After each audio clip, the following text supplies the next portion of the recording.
Disclaimer இந்த வீடியோவில் வரும் தகவல்கள் முழுக்க கல்வி ரீதியாக உருவாக்கப்பட்டுள்ளது மற்றும் எந்த ஒரு பங்குகளையும் பரிந்துரை செய்வது கிடையாது. நான் இண்டிகேட் பண்ற டெக்னிக்கல்ஸ் நீங்க லேர்ன் பண்ணணும்னு நினைச்சீங்கன்னா இந்த ஜாயின் பட்டனை கிளிக் பண்ணி நம்மளுடைய மெம்பர்ஷிப்ல ஜாயின் பண்ணலாம். அதுக்கு 4 டைப் ஆஃப் மெம்பர்ஷிப் இருக்கு. அதை பத்தி பேசிக் ஏதாவது உங்களுக்கு ஐடியா வேணும்னு நினைச்சீங்கன்னா இந்த பேசிக்ஸ் இன் ஷேர் மார்க்கெட் பிளேலிஸ்ட்குள்ள போனீங்கன்னா மெம்பர்ஷிப் எக்ஸ்பிளனேஷன் வீடியோ இருக்கும். அதை பார்த்து நீங்க தெரிஞ்சுக்கலாம். Hello friends, welcome to episode 5. So இந்த எபிசோட்ஸில் நம்ம வந்து பார்த்தீங்கன்னா கண்டினியூஸாக கேண்டில்ஸ் பற்றி டிஸ்கஸ் பண்ணிட்டு இருக்கோம். இது வந்து நம்மளுக்கு எபிசோட் 5 அப்படிங்கிறதுனால இந்த ஃபர்ஸ்ட் டைமாக பார்க்குறவங்க ஆல்ரெடி நான் மென்ஷன் பண்ணியிருந்த எபிசோட்ஸை நீங்கள் போஸ்ட் பண்ணி இந்த எபிசோட்ஸை பார்த்துட்டு வாங்க. அதை பார்த்துட்டு வரும்போது தான் உங்களுக்கு இந்த எபிசோடில் இருக்கக்கூடிய இந்த பர்டிகுலர் கேண்டிலை பற்றி ஒரு ஐடியா கிடைக்கும். ஏன்னா நம்ம பேசிக்லேருந்து ஸ்டார்ட் பண்ணிட்டு வந்துட்டு இருக்கோம். ஃபர்ஸ்ட் டோஜி ஸ்டார்ட் பண்ணோம், அதுக்கப்புறம் டோஜியில் டைப் பார்த்தோம், தென் வந்து பார்த்தீங்கன்னா ஹேமர் கேண்டில்ஸ் பார்த்தோம், தென் வந்து பார்த்தீங்கன்னா புல்லிஷ் எங்கல்ஃபிங் பார்த்தோம். இப்போ இந்த வீடியோவில் நம்ம பார்க்க போகிறது ஹராமி கேண்டில்ஸ். ஸோ ஹராமி அப்படிங்கிற வேர்ட் நீங்கள் கேட்கும்போது ஆக்சுவலாக அது ஒரு ஹிந்தி வேர்டு மாதிரி உங்களுக்கு ஃபீல் ஆகிறதுக்கான சான்சஸ் இருக்குது. ஏன்னா நம்ம ஹராமி அப்படிங்கிறது வந்து நிறைய டைம் கேள்விப்பட்டிருக்கோம். பட் இது வந்து பார்த்தீங்கன்னா ஒரு ஜாப்பனீஸ் வேர்டு. ஸோ அந்த ஜாப்பனீஸ் வேர்டில் என்ன சொல்ல வர்றாங்க அப்படின்னா ஹராமி அப்படிங்கிறது ப்ரெக்னென்ட் அப்படிங்கிறதுக்கான ஒரு மீனிங். ஓகேங்களா? ஸோ ஹராமி அப்படிங்கிறது அதனுடைய மீனிங் வந்து பார்த்தீங்கன்னா ப்ரெக்னென்ட். இப்போ ப்ரெக்னென்ட் அப்படின்னா அது ஆக்சுவலாக நம்ம என்ன சொல்கிறோம்னா ஒரு மதர், அந்த மதருக்குள்ள இருக்கக்கூடிய ஒரு பேபி. ஸோ இதனால தான் நம்ம பிரெக்னென்ட் அப்படிங்கிற ஒரு வேர்டை நம்ம வந்து யூஸ் பண்ணுவோம். கரெக்டுங்களா? இப்போ அதே டைப் ஆஃப் ஃபார்மேஷன்ஸ் தான் நம்மளுக்கு இங்கே வந்து கிரியேட் ஆக போகுது. அதில் வந்து பார்த்தீங்கன்னா புல்லிஷ் ஹராமி, பியரிஷ் ஹராமி. ஓகேங்களா? ஸோ ஹராமி பேட்டர்ன்ஸில் நமக்கு 2 டைப் இருக்குது. ஒன்று புல்லிஷ் அண்ட் பியரிஷ். இப்போ இதையே நம்ம வந்து ஹராமி அதாவது பிரெக்னென்ட் நம்ம சொல்றதுக்கான காரணம் என்னன்னா, நான் ஆல்ரெடி சொல்லிட்டேன், பிரெக்னென்ட் அப்படின்னா ஒரு மதருக்குள்ள இருக்கக்கூடிய ஒரு பேபி. ஸோ அந்த கான்செப்ட் படி வந்து பார்த்தீங்கன்னா ஃபர்ஸ்ட் கேண்டில் மதர் கேண்டிலாக இருக்கும், செகண்ட் கேண்டில் பேபி கேண்டிலாக இருக்கும். ஸோ மதர் கேண்டிலுடைய சைஸ் பெருசாக இருக்கும், பேபி கேண்டிலுடைய சைஸ் சிறுசாக இருக்கும். அந்த மதர் கேண்டிலுடைய ஹை அண்ட் லோவுக்கு உள்ளதான் இந்த பேபி கேண்டில்ஸ் இருக்கும். மதர் கேண்டிலுடைய ஹையும் பிரேக் ஆயிருக்காது, லோவும் பிரேக் ஆயிருக்காது.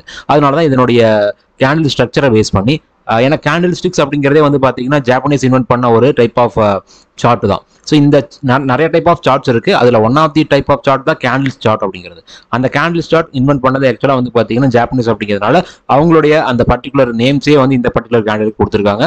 ஸோ இப்போ இந்த கேண்டிலை பேஸ் பண்ணி நம்ம எப்படி வந்து ஒரு மார்க்கெட்டில் ஒரு ஸ்டாக்கை நம்ம வந்து புல்லிஷ்காக டேர்ன் ஆகுது அப்படிங்கிறத கண்டுபிடிக்கலாம். அதே மாதிரி ஒரு ஸ்டாக்கோ இல்லை ஒரு இண்டெக்ஸோ எப்படி பியரிஷ்க்கு டேர்ன் ஆகுது அப்படிங்கிறத கண்டுபிடிக்கலாம். இதில் ஸ்டாக்குக்கு மட்டும் தான் அப்ளிகபிள் ஆகுமான்னு கேட்டிங்கன்னா அப்படி கிடையாது. எல்லா இடங்கள்லையும் டெக்னிக்கல் சேம் தான். ஓகேங்களா? ஸ்டாக்ஸ், அதுக்கப்புறம் இண்டெக்ஸஸ், தென் வந்து பார்த்தீங்கன்னா உங்களுக்கு கிரிப்டோ கரன்சிஸ், தென் கமாடிட்டிஸ். ஸோ எல்லா இடங்கள்லையுமே நீங்கள் வந்து இந்த கேண்டில்ஸ்னுடைய விஷயங்களை யூஸ் பண்ணலாம். அதனால தான் நான் கேண்டில்ஸ் அப்படிங்கிறது ரொம்ப இம்பார்ட்டன்ட் சொல்கிறேன். ஸோ கேண்டில்ஸ் தான் ஒரு ப்ரைஸ் ஆக்ஷனுடைய ஒரு clear representation. So price action அப்படின்னா நிறைய பேருக்கு தெரியாமல் இருக்கும். ஸோ ஒரு ப்ரைஸ் மூவ்மெண்ட்டை ஒரு கேண்டிலை இண்டிகேட் பண்ணி அதனுடைய ஸ்ட்ரக்சரை நம்ம வந்து கண்டுபிடிச்சு நம்ம அதை பேஸ் பண்ணி நம்ம ட்ரேட் பண்ணுறோம் அப்படின்னா அதான் ப்ரைஸ் ஆக்ஷன் ட்ரேடிங். அதை பற்றி தான் நம்ம கண்டினியூஸாக வீடியோஸ் பார்த்துட்டு இருக்கோம். இப்போ இந்த வீடியோஸ் போகிறதுக்கு முன்னாடி என்னுடைய ப்ரைஸ் ஆக்ஷன் இதுக்கு முன்னாடி மென்ஷன் பண்ணது நிஃப்டி 26,300 அந்த லெவல்ஸ் கட்டையெல்லாம் போகும்போது 25,000க்கு மேலே போகும்போது பல டைம் நான் வார்னிங் கொடுத்துருந்தேன். மார்க்கெட் ரொம்ப வேல்யூஷன்ல இருக்கு. அது வந்து ஜென்ரலா ஃபண்டமெண்டல்ஸை பேஸ் பண்ணி பிளஸ் டெக்னிக்கல் ஃபார்மேஷனும் 25,000க்கு மேல போகும்போது பேரிஷா மாற ஆரம்பிச்சது. இதை நான் வந்து நியர்லி 25,000க்கு மேல 26,000க்கு மேல போகும்போது பல டைம் நான் உங்களுக்கு இண்டிகேட் பண்ணியிருந்தேன். ஏன்னா என்னுடைய வீடியோஸை நீங்க ரெகுலரா பார்த்துருந்தீங்க அப்படின்னா உங்களுக்கு கண்டிப்பா தெரிஞ்சிருக்கும். இப்போ வந்து பாத்தீங்கன்னா அந்த டைம்ல இருக்கும்போது நான் ஒரு down side support level indicate பண்ணியிருந்தேன். அந்த லெவல் 21,800. நான் இப்போ வரைக்குமே அதாவது நியர்லி வந்து இந்த ஃபால் வர எல்லா ஃபால்லையுமே அந்த 21,800 அப்படிங்கிற வேர்டிங்கை நான் வந்து மாற்றவே இல்லை. யாராவது ஒருத்தராவது சொல்ல முடியும்னா நீங்க தாராளமாக கமெண்ட்ல மென்ஷன் பண்ணுங்க. இல்லை நான் 21,800 கிட்ட மென்ஷன் பண்ணல அப்படிங்கிறது நீங்க சொல்லுங்க பார்க்கலாம். எல்லா டைமும் நான் சொல்லிட்டு வந்துட்டு இருந்தேன். அந்த அளவுக்கு அக்யூரேட்டா வந்து பாத்தீங்கன்னா இப்போ நம்மளுடைய மார்க்கெட் நியர்லி 22,100 வரைக்கும் வந்துட்டாங்க. இனி வந்து வெறும் ஒரு 300 பாயிண்ட் தான். ஸோ என்னுடைய லெவல் வந்து பார்த்தீங்கன்னா ஒரு நியர்லி ரீச். ஆக்சுவலாக நான் சொன்னது 21,800ன்னு சொன்னது 22,000 21,700 அந்த ரேஞ்சுக்குள்ள தான் அந்த 21,800 இருக்கு. அந்த 300 rupees ரேஞ்சுக்குள்ள தான் வந்து பார்த்தீங்கன்னா மார்க்கெட் சப்போர்ட் எடுக்கிறதுக்கு சான்சஸ் இருக்கு. நான் வந்து 26,000 கிராஸ் பண்ணும்போதே நான் சொல்லிட்டு இருந்தேன். இப்போ வரைக்குமே நான் அதை தான் மெயின்டைன் பண்ணிக்கிட்டே இருக்கேன். ஓகேங்களா? என்னுடைய மார்க்கெட் இப்போ அந்த இடத்துக்கிட்ட வந்துருச்சு. பட் அந்த பீக்ல இருக்கும்போது நான் சொல்லும்போது ஒரு சிலர் சொன்ன விஷயங்கள் வந்து பார்த்தீங்கன்னா அந்த டைம் நம்மளுக்கு நெகட்டிவ் நியூஸ் என்னைக்குமே வந்து பார்த்தீங்கன்னா நெகட்டிவ் கமெண்ட்ஸ், அப்புறம் வந்து பார்த்தீங்கன்னா இந்த வீடியோவை வந்து டிஸ்லைக் பண்ணுறது, எதுக்கு டிஸ்லைக் பண்ணுறாங்கன்னு அவங்களுக்கும் தெரியாது, நம்மளுக்கும் தெரியாது. ஆக்சுவலாக டிஸ்லைக் அப்படிங்கிறதுக்கான மீனிங்கே என்ன அப்படின்னா நான் நீங்கள் போட்ட கண்டென்ட் பிடிக்கல அப்படிங்கிறத சொல்றதுக்கான மீனிங் தான். இப்போ நான் வந்து ஒரு எஜுகேஷன் கண்டென்ட்டை ஃப்ரீயாக உங்களுக்கு டீச் பண்ணுறதுக்காக இந்த சீரியஸ் கொடுத்துட்டு இருக்கேன். அப்போ டிஸ்லைக் பண்ணுறாங்க அப்படின்னா அவங்க என்ன லேர்ன் பண்ண வந்திருக்காங்க அப்படிங்கிறது ஒரு கொஸ்டினாக இருக்கும். ஸோ அதெல்லாம் நான் ஒரு பெரிய விஷயமா எடுத்துக்கிறது இல்லை. பட் இருந்தாலும் இவ்வளோ ஹார்ட் ஒர்க் பண்ணி நம்ம வந்து பார்த்தீங்கன்னா ஒரு ரிஸ்க் எடுத்து ஒரு சேனலில் போஸ்ட் பண்ணும்போது நம்மளுடைய அதர் ஒர்க்ஸ் இருக்கு. நான் ஆக்சுவலாக ஆல்ரெடி ஒர்க்கிங் பர்சன். அப்போ இந்த டைம் ஸ்பெண்ட் பண்ணி நம்ம இதுக்கான ஒரு விஷயத்தை கிரியேட் பண்ணி போடும்போது இந்த மாதிரி விஷயங்கள் எல்லாமே ஏதாவது ஒரு பாயிண்ட் ஆஃப் வியூல நம்மளை வந்து பார்த்தீங்கன்னா அது ஒரு திங்கிங்க்கு கொண்டு போகும். ஸோ அந்த திங்கிங்ல வந்து பார்த்தீங்கன்னா 26,000க்கு மேலே இருக்கும்போது நான் 21,800 சொல்லும்போது நிறைய பேர் வந்து பார்த்தீங்கன்னா நீங்க இவ்வளவு பெரிய டவுன் சைட் லெவலில் சொல்றீங்க. கிட்டத்தட்ட 4,500 பாயிண்ட் டவுன் சைடில் நான் ஒரு லெவல் சொன்னேன் 26,000 கிராஸ் பண்ணும்போது. ஸோ அப்படி இருக்கும்போது மார்க்கெட்ல வந்து நீங்க உங்களுக்கு என்ன ஒரு விஷயமே தெரியாதா? எஸ்ஐபி அமௌண்ட் எவ்வளவு வந்துட்டு இருக்குன்னு உங்களுக்கு தெரியுமா? நம்ம டிஏஎஸ் எவ்வளவு சப்போர்ட் பண்றாங்கன்னு தெரியுமா? பப்ளிக் வந்து இதுக்கு முன்னாடி 2000 2010 இருந்த அளவுக்குலாம் கிடையாது. இப்போ நம்ம வந்து பார்த்தீங்கன்னா ரீட்டைல் பீப்பிள்ஸ் ரொம்ப நிறைய பேர் உள்ள வந்துட்டு இருக்காங்க. ஸோ மார்க்கெட் இந்த அளவுக்கு ஃபால் ஆகும்னு சொல்லி எதுக்கு பேனிக் கிரியேட் பண்றீங்க? இந்த மாதிரி வந்து பார்த்தீங்கன்னா பல கமெண்ட்ஸ் வந்துட்டு இருந்துச்சு. ஸோ இப்போ அந்த கமெண்ட்ஸ் யாரும் அந்த கமெண்ட் பண்ணவங்க ரிப்ளை பண்ணுவாங்களான்னு கேட்டிங்கன்னா பண்ண மாட்டாங்க. ஏன்னா அவங்கள பொறுத்த வரைக்கும் அவங்க வந்து ஜஸ்ட் ஒரு சில கிரிட்டிசைஸ் பண்ணணும், அதுக்காக ஒரு வேவா தான் வந்து பார்த்தீங்கன்னா யூடியூப் பார்க்குறாங்க. பட் நம்மளுடைய டெக்னிக்கல்ஸ் வந்து பார்த்தீங்கன்னா பர்ஃபெக்டாக ஒர்க் அவுட் ஆகி இப்போ நியர்லி 21,800க்கு ரொம்ப பக்கத்தில் வந்துட்டாங்க. ஜஸ்ட் எனக்கு தெரிஞ்சு நியர்லி ரீச் அப்படிங்கிறத நான் சொல்லுவேன். ஓகேங்களா? இப்போ நம்ம இந்த கேண்டில்ஸ் பற்றி டிஸ்கஸ் பண்ணுவோம். இதில் பேரிஷ் ஹராமியை பற்றி ஃபர்ஸ்ட் டிஸ்கஸ் பண்ணிட்டு அதுக்கப்புறம் புல்லிஷ் ஹராமிக்கு போகலாம். இந்த ரெண்டு கேண்டில்ஸ் வந்து பார்த்தீங்கன்னா பேரிஷ் ஹராமிக்கான கேண்டில், இந்த ரெண்டு கேண்டில்ஸ் வந்து பார்த்தீங்கன்னா புல்லிஷ் ஹராமிக்கான கேண்டில். அப்போ பேரிஷ் ஹராமியில் ஃபர்ஸ்ட் கேண்டில் வந்து பார்த்தீங்கன்னா ஒரு பெரிய கிரீன் கேண்டிலாக இருக்கும். செகண்ட் கேண்டில் வந்து பார்த்தீங்கன்னா ஒரு சின்ன ரெட் கேண்டிலாக இருக்கும். பட் இதில் சர்டன் கண்டிஷன்ஸ் நம்மளுக்கு ப்ராப்பராக ஃபாலோ ஆகணும். அதே மாதிரி அடுத்த கேண்டில் புல்லிஷ் ஹராமியில் ஃபர்ஸ்ட் கேண்டில் பெரிய ரெட் கேண்டிலாக இருக்கும், அடுத்த கேண்டில் சின்ன கிரீன் கேண்டிலாக இருக்கும். அப்போ நீங்கள் ஜென்ரலாக இந்த கேண்டிலுடைய ஸ்ட்ரக்சர் அதாவது டெக்னிக்கல் தெரியாதவங்க இதை பார்க்கும்போது இங்கே நம்மளுக்கு ஒரு பெரிய கிரீன் கேண்டில் இருக்குல்ல, ஜஸ்ட் ஒரு சின்ன ரெட் கேண்டில் தானே, அப்படி எப்படி நீங்க வந்து மார்க்கெட் வந்து பியரிஷா மாறுறதுக்கு சான்சஸ் இருக்கு அப்படின்னு சொல்றீங்கன்னு கேட்டீங்கன்னா இதுல வந்து ஜஸ்ட் ஒரு இம்பார்ட்டன்டான ஒரு ஃபேக்டர். என்ன இந்த இம்பார்ட்டன்ட் ஃபேக்டர்ங்கிறது நான் ஆல்ரெடி சொன்னதுதான்.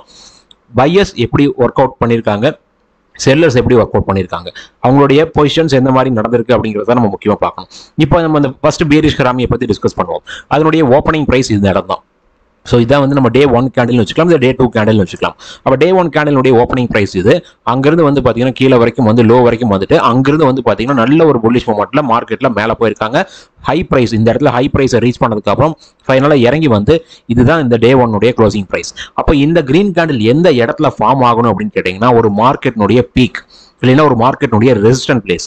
ஸோ இனிஷியலாகவே வந்து பார்த்தீங்கன்னா ப்ரீவியஸ் எபிசோட்ஸில் ரெசிஸ்டன்ஸ் எப்படி நம்ம சூஸ் பண்ணுறது, எப்படி நம்ம ட்ராப் பண்ணுறது அப்படிங்கிறத பற்றி நான் டிஸ்கஸ் பண்ணியிருக்கேன். அதை பார்த்துட்டு வந்தீங்கன்னா தான் உங்களுக்கு புரியும். இல்லை ஒரு மார்க்கெட் ஒரு ஆல் டைம் ஹையை பிரேக் பண்ணி வந்து மேலே ஏறுது அப்படின்னா ஆல் டைம் ஹையை பிரேக் பண்ணதுக்கப்புறம் நமக்கு பிரைஸ் ஆக்ஷனை பேஸ் பண்ணி எந்த லெவல் வேணாலும் நமக்கு ரெசிஸ்டன்ட்டாக ஒர்க் அவுட் ஆகலாம். அப்போ ஆல் டைம் ஹைல இந்த மாதிரி ஃபார்மேஷன்ஸ் நடந்தாலும் சரி, இல்லை ஆல்ரெடி ரெசிஸ்டன்ட்டாக ஆக்ட் ஆன பிளேஸ் கட்ட நம்மளுக்கு திரும்பவும் இந்த மாதிரி கேண்டில்ஸ் ஃபார்ம் ஆனாலும் சரி, நம்ம கேர்ஃபுல்லாக வெயிட் பண்ணி பார்க்கணும். ஓகேங்களா? அப்போ இந்த கிரீன் கேண்டில் நம்மளுக்கு என்ன இண்டிகேட் ஆகுது, மார்க்கெட் ஆல்ரெடி ஒரு அப் ட்ரெண்ட்ல வந்ததுக்கு அப்புறம் இந்த கிரீன் கேண்டில் ஃபார்ம் ஆகுது. அப்போ ஒரு அப் ட்ரெண்ட்ல ஒரு பெரிய கிரீன் கேண்டில் ஃபார்ம் ஆகுறது அப்படிங்கிறது ஒரு நார்மலான விஷயம் தான். ஓகேங்களா? அடுத்த கேண்டில் விஷயமே இருக்கு. இப்போ இந்த கிரீன் கேண்டில் வந்து பாத்தீங்கன்னா இந்த இடத்துல நம்மளுக்கு க்ளோஸ் ஆயிருக்கு. இந்த இடத்துல க்ளோஸ் ஆனதுக்கு அப்புறம் நான் உங்களுக்கு வேணா மார்க் பண்ணி காமிச்சிடறேன். இந்த இடத்துல வந்து பாத்தீங்கன்னா உங்களுக்கு க்ளோஸ் ஆயிருக்காங்க. அங்க க்ளோஸ் ஆனதுக்கு அப்புறம் வந்து பாத்தீங்கன்னா அடுத்த நாள் ஒரு கேப் டவுன் கண்டிப்பா நடக்கணும். கேப் டவுன் நடக்கணும். சம்டைம்ஸ் பிளாட்டா கூட ஓப்பன் ஆகும். பட் கேப் டவுன் நடக்கும்போது அதனுடைய அக்யூரசி இனியும் கொஞ்சம் அதிகமாக இருக்கும். கேப் டவுன் நடந்து ஃபைனலாக இந்த பார்த்தீங்கன்னா இந்த இடத்துல ஓப்பன் ஆகுறாங்க. இதுதான் வந்து பார்த்தீங்கன்னா அதனுடைய ஓப்பனிங் ப்ரைஸ். ஓப்பன் ஆகிட்டு உங்களுக்கு மேலே இந்த ஹை வரைக்கும் போயிட்டு அங்கிருந்து செல் ஆஃப் ஆகுறாங்க. கீழே வரைக்கும் வந்து எதர் பிளாட்டா க்ளோசிங் வச்சாலும் சரி, இல்லை கீழே சின்ன விக் இருந்தாலும் சரி, எதுவாக இருந்தாலும் பரவாயில்ல. பட் இந்த இடத்துல கண்டிஷன் வந்து பார்த்தீங்கன்னா இந்த கேண்டிலுடைய ஹை ப்ரைஸ், இந்த ரெட் கேண்டிலுடைய லோ ப்ரைஸ் ப்ரீவியஸ் கேண்டிலுடைய ஹை அண்ட் லோக்கு உள்ளதா இருக்கணும். அப்படி இருந்துச்சு அப்படின்னா மட்டும் தான் இது பேபி கேண்டில். ஆக்சுவலாக வந்து நம்ம இந்த பிரெக்னென்ட் உமன் சொல்றதுக்கான ரீசனே என்ன அப்படின்னு பார்த்தீங்கன்னா அந்த பிரெக்னென்ட் லேடி அவங்களுக்கு வயிற்றுக்குள்ளதான் வந்து பார்த்தீங்கன்னா பேபி இருக்கும். ஆக்சுவலாக அதனுடைய மீனிங்கே அதுதான். அதனால தான் நான் மென்ஷன் பண்ணுறேன், யாரும் தப்பாக நினைச்சுக்க வேண்டாம். ஸோ அதனால தான் வந்து பார்த்தீங்கன்னா இந்த மாதிரி கேண்டில் ஸ்ட்ரக்சர் அந்த ப்ரீவியஸ் கேண்டிலுக்கு உள்ள இருக்கணும். ஸோ அப்படி உள்ள இருக்கும்போது அதை நம்ம வந்து ஹராமி அப்படின்னு சொல்ல முடியும். ஓகேங்களா? அப்போ இந்த இடத்துல வந்து பார்த்தீங்கன்னா நம்மளுக்கு இந்த ரெட் கேண்டில் ஃபார்ம் ஆனதுக்கு அப்புறம் அடுத்து வரக்கூடிய பிரைஸ் ஆக்ஷன் நம்ம ப்ரெடிக்ட் பண்றது என்னன்னா மார்க்கெட்ல ஒரு ஃபால் வரும். இங்கிருந்து வந்து பாத்தீங்கன்னா ஃபால் வரும் தான் ப்ரெடிக்ட் பண்றோம். அப்ப இந்த மாதிரி ஃபால் வரும் ப்ரெடிக்ட் பண்ணும்போது கண்டிப்பா இந்த கிரீன் கேண்டிலுடைய லோவை இந்த பர்டிகுலர் பாயிண்ட்ல பிரேக் பண்ணியே ஆகணும். அதை பிரேக் பண்ணி இறங்க ஆரம்பிச்சது அப்படின்னா நம்ம மார்க்கெட் ஃபால் ஆகும் அப்படிங்கிற ஒரு தாட்டுக்கு வருவோம். ஆனா இந்த இடத்துல கம்பல்சரி வந்து பாத்தீங்கன்னா இந்த கிரீன் கேண்டிலுடைய ஹை பிளேஸ் பிரேக் ஆகவே கூடாது. ஏன்னா அதுதான் செல்லர்ஸ் என்ட்ரான பாயிண்ட். டே 1ல செல்லர்ஸ் என்ட்ரான பாயிண்ட். இந்த இடத்துல வந்து க்ளோசிங் வச்சிருக்காங்க. அந்த செல்லர்ஸ் வந்து அக்ரெசிவா இருந்ததுனால தான் அடுத்த நாள்ல ஒரு கேப் டவுன் நடந்திருக்கு. ஆக்சுவலா கேப் டவுன் நடக்கிறதுக்கான காரணம் என்ன அப்படின்னா உங்களுக்கு அகைன் செல்லர்ஸ் தான். ஸோ அப்போ அந்த செல்லர்ஸ் என்ன பண்ணிருக்காங்க, அந்த ஹைல இருந்து அன்றைய நாள் ஃபர்ஸ்ட் டே வந்து இறக்கியிருக்காங்க. அடுத்த நாள் ஒரு மிகப்பெரிய ஒரு இறக்கத்தை வந்து கொண்டு பண்ணிருக்காங்க. பட் பையர்ஸ் உங்களுக்கு அந்த அளவுக்கு ஸ்ட்ராங்கா ரிஃப்ளெக்ட் பண்ணல அப்படிங்கிறதுனால அந்த ரெட் கேண்டில் வந்து உங்களுக்கு ஃபார்ம் ஆயிருக்கு. அப்படி நடந்ததுனால அந்த கிரீன் கேண்டிலுடைய லோவஸ்ட் பாயிண்ட் உங்களுக்கு பிரேக் ஆகும்போது மார்க்கெட்ல ஃபால் ஆக ஆரம்பிக்கும். அப்போ நீங்க வந்து ஒரு மார்க்கெட் டவுன் ஃபால் ஆகும்போது நீங்க டவுன் சைட்ல ட்ரேட் பண்றீங்க, லைக் வந்து புட் ஆப்ஷனை பை பண்றது இல்ல கால் ஆப்ஷனை செல் பண்றது, இந்த மாதிரி விஷயங்கள்லாம் பண்ணக்கூடிய ஆப்ஷன் ட்ரேடர்ஸ் இருக்குதான் செய்வாங்க. அவங்க ஃபிக்ஸ் பண்ணக்கூடிய ஸ்டாப் லாஸ் வந்து பாத்தீங்கன்னா அந்த கிரீன் கேண்டிலுடைய ஹையஸ்ட் பிளேஸ், இந்த ஹையஸ்ட் பிளேஸுக்கும் மேலதான் வந்து பாத்தீங்கன்னா ஸ்டாப் லாஸ் ஃபிக்ஸ் பண்ணுவாங்க. ஏன்னா அந்த கிரீன் கேண்டிலுடைய ஹையஸ்ட் பிளேஸ் தான் லாஸ்டா செல்லர்ஸ் என்ட்ரான பாயிண்ட். ஸோ அந்த பாயிண்ட்டுக்கு மேலே தான் நம்மளுடைய ஸ்டாப் லாஸ் ஃபிக்ஸ் பண்ணுவாங்க. இதில் மார்க்கெட் இறங்கணும்னு ப்ரெடிக்ட் பண்ணி நம்ம ட்ரேட் எடுக்கிறது. ஸோ அதனால இதுக்கு பேர் வந்து பார்த்தீங்கன்னா பேரிஷ் ஹராமி. அடுத்தது வந்து பார்த்தீங்கன்னா புல்லிஷ் ஹராமி. இங்கே உங்களுக்கு ஃபர்ஸ்ட் பார்க்கும்போது ஒரு பெரிய ரெட் கேண்டில் தான் ஃபீல் வரும். பெரிய ரெட் கேண்டில்னா வந்து செல்லர்ஸ் தான் அதிகமாக இருக்காங்க நீங்கள் திங்க் பண்ணுவீங்க. ஆனால் இங்கே பையர்ஸ் தான் கவுண்டர் அட்டாக் கொடுத்துருக்காங்க அடுத்த நாள். ஓகேங்களா? இப்போ மார்க்கெட் இனிஷியலாக வந்து பார்த்தீங்கன்னா நல்ல ஒரு ஃபால்ல, அதாவது இந்த பீக்லேருந்து நல்ல ஒரு ஃபால்ல ஒரு பாட்டம் வந்ததுக்கு அப்புறம் அந்த பாட்டம்ல வந்து பார்த்தீங்கன்னா இந்த இடத்துல உங்களுக்கு ஓப்பன் ஆயிருக்காங்க. இங்கே ஓப்பன் ஆன இடத்துல இருந்து இந்த பீக் இந்த ஹை வரைக்கும் போயிட்டு அங்கிருந்து செல் ஆயிருக்கு. ஃபைனலா இந்த டேனுடைய லோ வரைக்கும் வந்துட்டு இந்த இடத்துல வந்து க்ளோசிங் வைக்கிறாங்க. அப்போ அடுத்த நாள் இப்போ ஆக்சுவலா இந்த பாட்டம்ல இந்த இடத்துல வந்து பாத்தீங்கன்னா பையர்ஸ் என்ட்ரா இருக்காங்க. இதுதான் வந்து பாத்தீங்கன்னா பையர்ஸ் என்ட்ரான பாயிண்ட். ஃபைனலா என்ட்ராய் உங்களுக்கு இந்த இடத்துல க்ளோசிங் வச்சிருக்காங்க. நெக்ஸ்ட் டே இந்த இடத்துல வந்து பாத்தீங்கன்னா ஒரு கேப் அப் வேணும். ஓகேங்களா? அப்போ கேப் அப் எதனால நடக்குது? பையர்ஸ் ஸ்ட்ராங்கா இருந்ததுனால தான் அந்த கேப் அப் நடக்குது. அப்போ ப்ரீவியஸ் அவ்வளோ பை ரெட் கேண்டில் ஃபார்ம் ஆகியும் கூட ஒரு கேப் அப் நடக்குது அப்படின்னா பையர்ஸ் கொஞ்சம் ஸ்ட்ராங்கா இருக்காங்க. அட் த சேம் டைம் அந்த டேனுடைய எண்டு வரைக்குமே வந்து பாத்தீங்கன்னா பையர்ஸ் டாமினேட் பண்ணி மேலே போய் பீக்ல க்ளோஸ் பண்ணியிருக்காங்க. இல்லைன்னா மேலே ஒரு சின்ன விக்கு கூட இருக்கலாம். அப்போ இது வந்து பாத்தீங்கன்னா ஒரு மார்க்கெட்னுடைய ஃபால்ல ஒரு சப்போர்ட் கட்ட இந்த மாதிரி ஒரு கேண்டில் பேட்டர்ன்ஸ் ஃபார்ம் ஆகும்போது இதை நம்ம வந்து பாத்தீங்கன்னா ஒரு புல்லிஷ் ஹராமின்னு சொல்லுவோம். அப்போ இந்த புல்லிஷ் ஹராமி கான்செப்ட் படி நம்மளை பொறுத்த வரைக்கும் மார்க்கெட் மேலே போகும், இங்கிருந்து அப்படியே மேலே போகும் அப்படிங்கிற தாட்டுக்கு தான் போவோம். அப்போ என்ன பண்றோம் அப்படின்னா இந்த ரெட் கேண்டிலுடைய ஹை இதுதான் லாஸ்டா செல்லர்ஸ் என்ட்ரான பாயிண்ட். அப்போ செல்லர்ஸ் என்ட்ரான பாயிண்ட் லாஸ்டா அந்த லெவல் பிரேக் ஆகும்போது மார்க்கெட்ல உங்களுக்கு ஸ்டாக் பிரைஸ் மேலே ஏற ஆரம்பிக்கும். அப்போ எங்க ஸ்டாப் லாஸ் ஃபிக்ஸ் பண்ணுவாங்கன்னா லாஸ்டா எங்க பையர்ஸ் என்ட்ரானாங்களோ அந்த லெவலுக்கும் கீழே. ஏன் இப்போ பையர்ஸ் என்ட்ரான லெவலுக்கும் கீழே ஸ்டாப் லாஸ் ஃபிக்ஸ் பண்றோம் அப்படின்னு பாத்தீங்கன்னா நம்ம மார்க்கெட் மேலே போகும் அப்படிங்கிற தாட்டுக்கு போறோம். அப்போ பையர்ஸ் தான் நம்மளை மார்க்கெட்டில் சப்போர்ட் பண்ணி மேலே கொண்டு போறாங்க. அப்போ லாஸ்ட் பையர் எங்க என்ட்ரானாங்களோ அந்த இடத்துக்கும் கீழே தான் ஸ்டாப் லாஸ் ஃபிக்ஸ் பண்ணணும். இப்போ இந்த மாதிரி கான்செப்ட்ல படி வந்து பாத்தீங்கன்னா ஆப்ஷன்ஸ் ட்ரை பண்றவங்க இந்த நம்ம நார்மலா எல்லாருமே ட்ரை பண்ணலாம். ஏன்னா ஸ்டாக் பிரைஸ் மேலே ஏறும்போது நீங்க ஈக்விட்டி கூட வாங்கி ஹோல்டு பண்ணலாம்.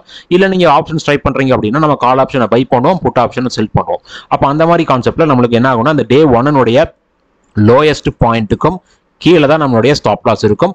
அதுதான் ஒரு ஸ்டாப் லாஸ் ஃபிக்ஸ் பண்றதுக்கான ஒரு பெஸ்ட் பிளேஸ். அப்போ நான் ஆல்ரெடி சொன்ன மாதிரி வந்து நம்மளுக்கு ஒரு பேரிஷ் ஹராமி ஃபார்ம் ஆகுது அப்படின்னா இந்த பேரிஷ் ஹராமி ஒரு மார்க்கெட்னுடைய பீக்ல, அதாவது ஆல்ரெடி நம்மளுக்கு நல்ல ஒரு அப்மூவ் வந்து அந்த பீக்ல ஃபார்ம் ஆகணும். அடுத்தது புல்லிஷ் ஹராமி ஃபார்ம் ஆகணும் அப்படின்னா ஒரு மார்க்கெட் நல்ல ஃபால் ஆயிட்டு அந்த ஃபால்னுடைய பாட்டம்ல இது ஃபார்ம் ஆகணும். அப்போ இந்த மாதிரி நடக்காம ஒரு மார்க்கெட்னுடைய ஏறிட்டு இருக்கும்போது அந்த ஏறிட்டு இருக்கிற இடத்துல வந்து இந்த புல்லிஷ் ஹராமி மாதிரி பேட்டர்ன்ஸ் ஃபார்ம் ஆகுது அப்படின்னா அது நம்மளுக்கு ஜஸ்ட் ஒரு நார்மலான கேண்டிலா போகிறதுக்கான சான்சஸ் நிறையவே இருக்கு. இப்போ இதுக்கான ஒரு எக்ஸாம்பிள் ஒரு சார்ட் உங்களுக்கு நான் கொண்டு வந்திருக்கேன். இப்போ இந்த சார்ட்ல வந்து பாத்தீங்கன்னா ஃபர்ஸ்ட் என்ன ஆயிருக்குன்னு பாருங்க, இங்கிருந்து நல்ல ஒரு ஃபால். ஓகேங்களா? ஃபர்ஸ்ட் ஒரு லைன் போட்டுருக்காங்க. இது ஆக்சுவலா ஒரு டவுன் ட்ரெண்ட். இந்த டவுன் ட்ரெண்ட் முடிச்சதுக்கு அப்புறம் நம்ம சொன்ன மாதிரி இந்த செகண்ட் கேண்டில் ஒரு பியரிஷ் கேண்டில், பெரிய ஒரு பியரிஷ் கேண்டில் ஃபார்ம் ஆகுது. தேர்ட் அடுத்தது நம்மளுக்கு வேண்டியது வந்து பாத்தீங்கன்னா ஒரு கேப் அப்.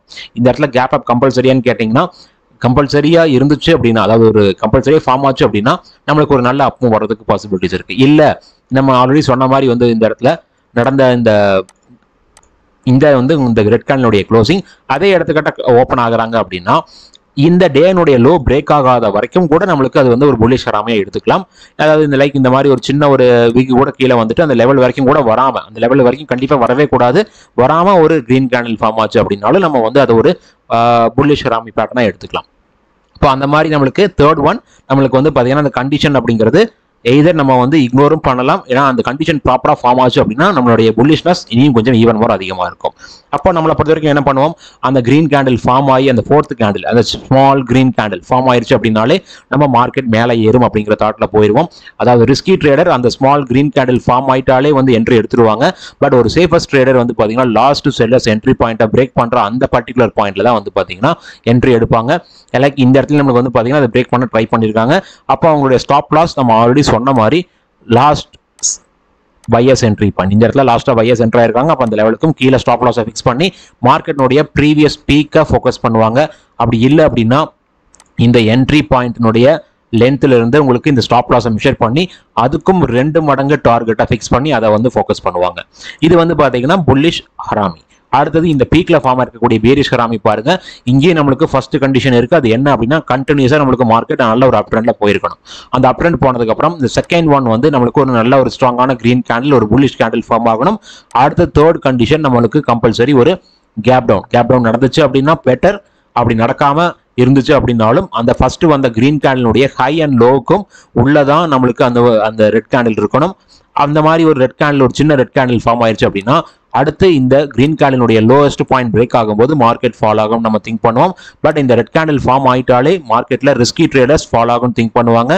பட் ஒரு சேஃபஸ்ட் ட்ரேடர் இந்த last buyers entry point break ஆகும்போது அவங்களுடைய ஸ்டாப் லாஸ் இந்த கிரீன் கேண்டிலுடைய ஹைக்கும் மேல ஃபிக்ஸ் பண்ணிட்டு ஒரு நல்ல ஒரு டவுன் சைட் மூவ்மெண்ட் எதிர்பார்ப்பாங்க. அந்த டவுன் சைட் மூவ்மெண்ட் எதிர்பார்க்கறாங்க அப்படின்னா லைக் ஒரு ப்ரீவியஸ் ஸ்விங் லோ, அந்த ஸ்விங் லோ வரைக்கும் வந்து வரலாம் அப்படிங்கிற ஒரு தாட்ல அவங்களுடைய டார்கெட்டை ஃபிக்ஸ் பண்ணுவாங்க. இல்லைன்னா அவங்களுடைய என்ட்ரி பாயிண்ட் இது, அவங்களுடைய ஸ்டாப் லாஸ் இது அப்படின்னா இந்த லென்த்தை மெஷர் பண்ணுவாங்க. அதோட 2 மடங்கு மினிமம் டார்கெட் வர்ற மாதிரி ஃபிக்ஸ் பண்ணிட்டு அவங்களுடைய ட்ரேடை கம்ப்ளீட் பண்ணுவாங்க.